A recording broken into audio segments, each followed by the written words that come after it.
श्री राम के बाद अयोध्या का क्या हुआ और किस हाल में है आज?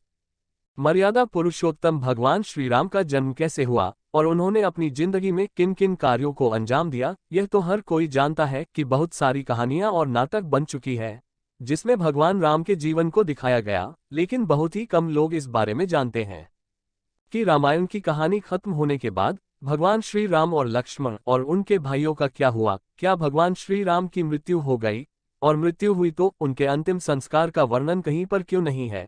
और उससे भी बड़ा सवाल यह कि भगवान श्री राम के पुत्र लव और कुश उनकी नगरी अयोध्या का क्या हुआ?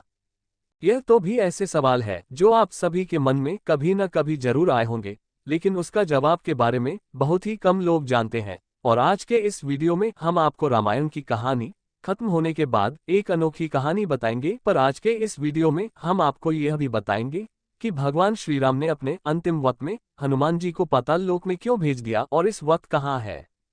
आज के वीडियो में आपके लिए बहुत ही इन्फॉर्मेटिव होने वाला है, वीडियो में अंत तक बने रहिएगा। यह कहानी तब शुरू होती है जब भगवान राम को लक्ष्मण और माता सीता के साथ वनवास जाना पड़ा, जहां पर लंकेश भगवान राम की पत्नी सीता का हरण कर लेता है, जिसके बाद भगवान राम के परम भक्त हनुमान माता सीता की खोज करते हुए लग जाते हैं। और उसके बाद भगवान राम अपनी वानर सेना को लेकर माता सीता को लंका से मुक्त कराने के लिए लंका पहुंचते हैं।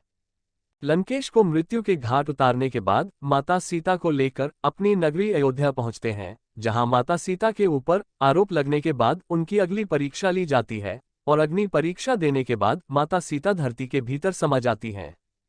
भगवान श्री राम किसके अवतार थे? और अब बढ़ते हैं इस वीडियो के असली टॉपिक की तरह। आपको बता दे, वाल्मीकि रामायण का पहला अध्याय मूल रामायण कहलाता है, जिसमें श्री राम के देह छोड़ने की बात कही गई है। भगवान विष्णु के कोन्नर से अवतार में श्री राम आता है। पौराणिक कथाओं के अनुसार माता सीता के पृथ्वी में समा जाने के बाद विष्णु के 7वें अवतार यानी कि भगवान श्री राम का पृथ्वी पर काम पूरा हो गया था और आपको वक्त निकट आ चुका था जब श्री राम को धरती लोक त्याग कर बैकुंठ की तरफ प्रस्थान करना था। श्री राम जी ने हनुमान जी को पाताल लोक क्यों भेज दिया? भगवान श्री राम इस बात को अच्छी तरह से जानते थे कि अगर उनका परम भक्त हनुमान उनके पास रहेगा तो कभी भी भगवान राम को पृथ्वी लोक त्यागने के लिए मंजूरी नहीं देगा। हनुमान किसी भी कीमत पर ऐसा नहीं होने देगा, और यही वजह थी कि भगवान राम ने अपनी खोई हुई अंगूठी ढूंढने के लिए हनुमान को पाताल लोक भेज दिया। हनुमान जैसे ही श्री राम को छोड़कर पाताल लोक की तरफ निकलते हैं, ऐसी बीच यम भगवान राम से मिलने के लिए धरती लोक पर आते हैं। यम एक साधु बनकर वहां आए थे और भगवान राम से मिलने के लिए जाते हैं, तो भगवान राम को इस बात से अवगत कराने आए थे कि पृथ्वी लोक पर उनका कार्य पूर्ण हो चुका है और अब उन्हें मानव रूप त्याग कर बैकुंठ लोक तरफ लौटना पड़ेगा। श्री राम ने अपने छोटे भाई लक्ष्मण को आदेश दिए कि वह किसी को भी अंदर आने न दे, नहीं तो उस इंसान को मृत्युदंड दिया जाएगा। भगवान श्री राम और यम अंदर एक दूसरे से वार्तालाप कर रहे थे। भगवान राम लक्ष्मण पर क्यों क्रोधित हुए? इसी बीच ऋषि दुर्वासा भी श्री राम से मिलने के लिए आ गए। दुर्वासा ऋषि अपने क्रोध के कारण बहुत प्रसिद्ध थे। लक्ष्मण ने उन्हें रोका तो दुर्वासा ऋषि गुस्से में बोले, अगर ऐसी क्षण उन्हें श्री रामचंद्र ने के लिए नहीं दिया गया तो वह श्री राम को श्राप दे देंगे।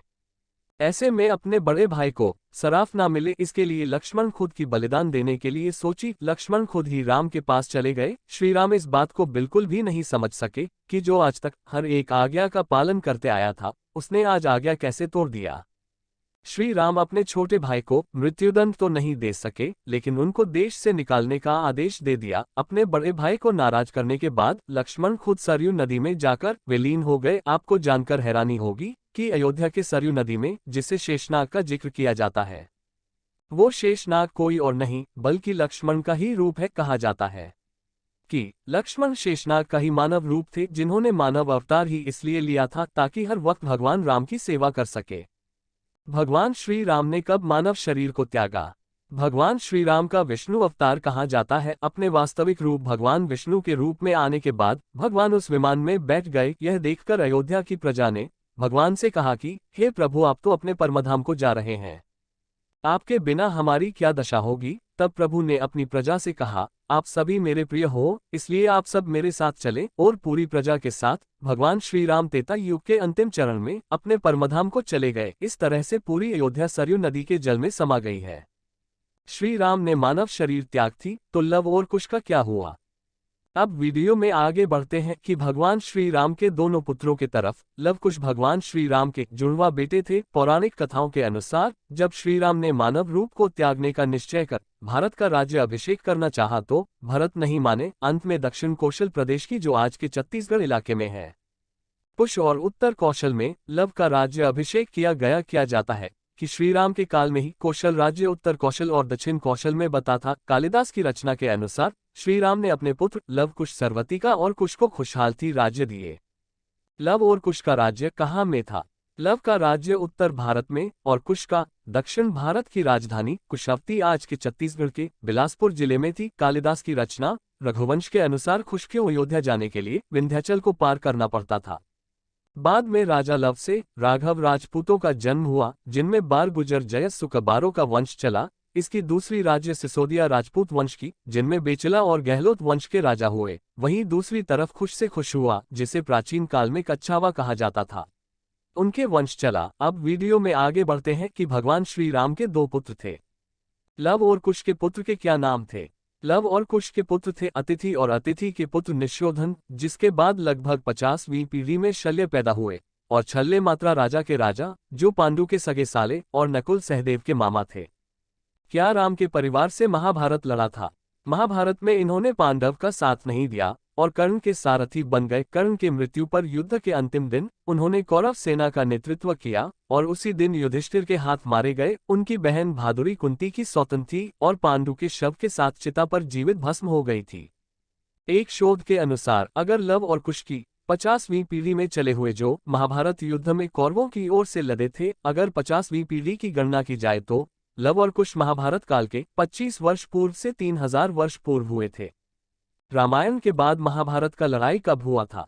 यानी रामायण काल के बाद लगभग 1.5 हजार साल बाद महाभारत काल आया था। चले के बाद लक्ष्य कुरुक्षेत्र ग्रुप प्रतिबिंब दिवाकर सहदेव दुर्वास भानुराथ अनुरोध प्रति सचेत मनुर्वद नक्षत्र के राशि व अंतरिक्ष सुशील कई राजाओं के बाद सुमित्र हुए।